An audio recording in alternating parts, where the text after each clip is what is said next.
ஒருங்கிணைந்த அதிமுக அதற்கு திரு எடப்பாடி பழனிசாமி சம்மதிக்கல அப்படின்ற விமர்சனத்தை திரு செங்கோட்டையன் வைத்தார்.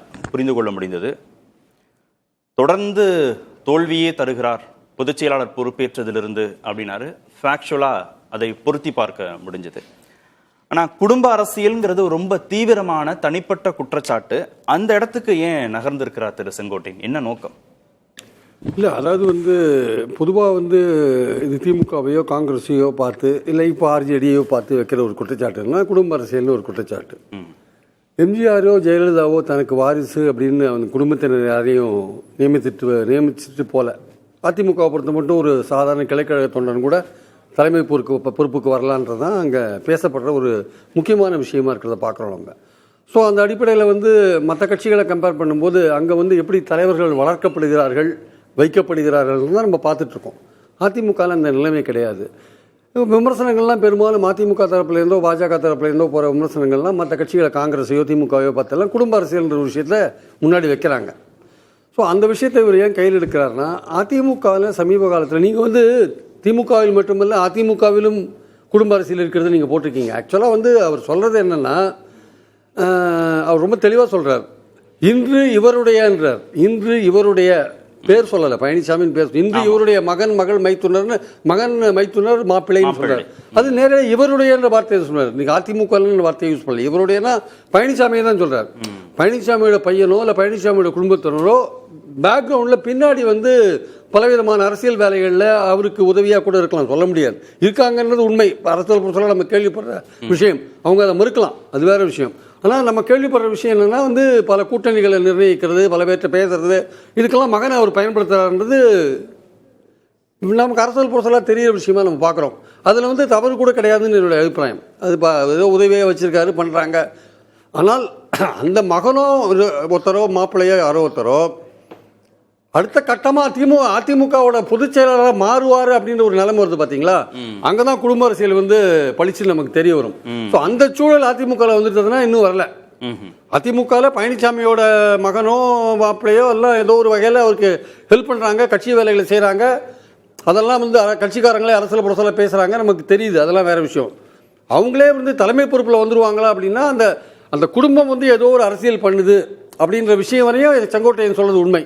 அந்த குடும்பம் அடுத்த கட்டமாக தலைமை பொறுப்புக்கு போயிட்டு அது இன்னும் வரலங்க ஆக்சுவலாக. அப்போது செங்கோட்டையன் அந்த விஷயத்தில் அந்த மகன் மாப்பிள்ளை மைத்துனர் இந்த அரசியலில் ஏதோ பாதிக்கப்பட்டிருக்காருன்னு நினைக்கிறேன் அவர் ஆக்சுவலாக.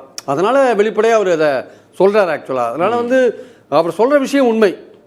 அது ஏற்கனவே பேசப்பட்ட தளங்களில் பல தளங்களில் பேசப்பட்ட ஒரு விஷயம் தான். பாதிக்கப்பட்டதுனால தான் சொல்றாரா? அவர் பாதிக்கப்பட்டிருக்கார், இல்லாட்டி அவர் பேச மாட்டார். அவர் ஏதோ ஒரு வகையில் பாதிக்கப்பட்டிருக்கார். இன்னும் கொஞ்ச நாள் கட்சி எப்படி பாதிக்கப்பட்டார் அதை சொல்லுவார்னு நினைக்கிறேன்.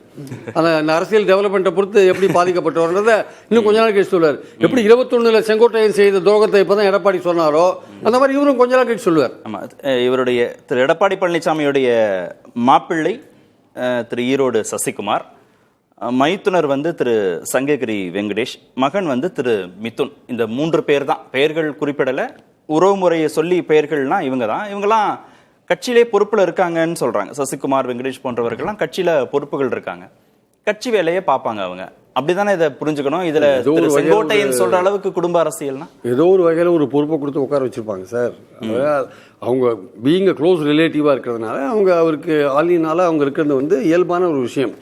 அது நான் எந்த குற்றமும் குறையோ நான் காணலை. அது அப்படி தான் நடக்கும். அது பழனிசாமியே 4 பேர்கிட்ட டெலிஃபோனில் பேசி இதை பண்ணுங்க அதை பண்ணுங்கன்னு சொல்லுவார். அதெல்லாம் அவங்க பண்ணுவாங்க. இல்லை இதை கொண்டு அங்கே கொடுத்துட்டு வா, அதை வாங்கிட்டு வான்னா போயிட்டு வாங்கிட்டு வருவாங்க, இதை செஞ்சுட்டு வருவாங்க. ஏதோ ஒரு வகையில் அவர் பழனிசாமி இன்ஃப்ளூயன்ஸ் பண்ணுற லெவலில் அவங்க இருப்பாங்க. இல்லை பழனிசாமி அதை சொல்கிறத கேட்டுட்டு வேலை செய்வாங்க. பாயிண்ட் அது இல்லை, எவ்வளவு தூரம் அதிமுக கட்சிக்குள்ள அவங்களோட இன்ஃப்ளூயன்ஸ் இருக்குதான் பார்க்கணும். அதுல இவர் பாதிக்கப்பட்டிருக்காருன்றதுனால தான் சொல்றாரு ஆக்சுவலா. ஸோ இவர் பாதிக்கப்பட்டிருக்காருன்னா இவரை மாதிரி எத்தனை பேர் பாதிக்கப்பட்டிருக்காங்க அந்த அரசியல்னு தெரியாது நமக்கு ஆக்சுவலா. ஸோ அந்த அரசியல் உள்கட்சியில் அந்த அரசியல் விளையாடுது. அவங்க மகனோ மைத்துனரோ மாப்பிள்ளையோ விளையாடுறாங்க, உட்கட்சியில் விளையாடுறாங்க. இன்னும் வெளிப்படையாக அடுத்த வாரிசாக டெவலப் பண்ணுறதுக்கு இப்போ எம்ஜிஆருக்கும் ஜெயலலிதாக்கும் அந்த விஷயம் வரல. பழனிசாமிக்கு மகன் இருக்கிறதுனால அவரை எப்படி டெவலப் பண்ணுவார் அப்படின்றது முக்கியமான விஷயம். வரப்போகிற எலெக்ஷனுக்கு அப்புறம் ஒரு வெற்றி தோல்வியை பொறுத்து அவர் எப்படி மகனை டெவலப் பண்ணுவார்னு அப்போ தான் பொறுத்து இருந்து பார்க்கணும். ஸோ அந்த மாதிரி ஏதாவது பண்ணுவாரான்னா அப்போ தான் இன்னும் அந்த குடும்ப அரசியல் வெளி உலகத்துக்கு பளிச்சுன்னு தெரியும்.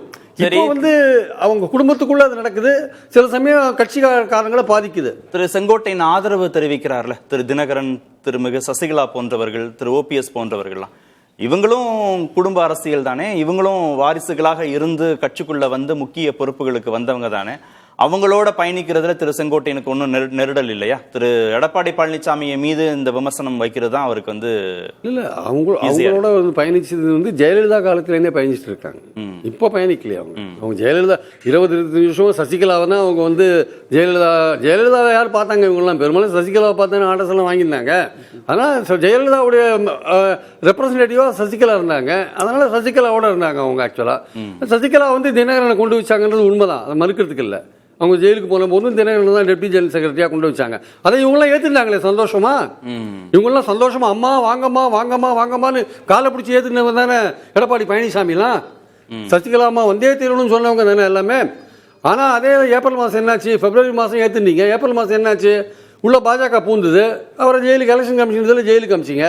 அந்த குடும்பத்து கையில வந்து கட்சி போயிட போகுதுன்ட்டு பாஜக உள்ள பூந்து செஞ்ச வேலை தான் அந்த விஷயம். ஆக்சுவலா அதை வந்து எல்லாம் ஒத்துக்கணும். அதாவது அதிமுகவுடைய உட்கட்சி விஷயத்துல பாஜக பண்ண மாதிரியான குழப்பம் வேற யாரும் பண்ணதே கிடையாது. இன்னைக்கு வரையும் அந்த குழப்பத்தை பண்ணிட்டு இருக்காங்க. ஆக்சுவலா இன்னைக்கு வரையும் அந்த குழப்பம் தொடர்ந்து இருக்கு.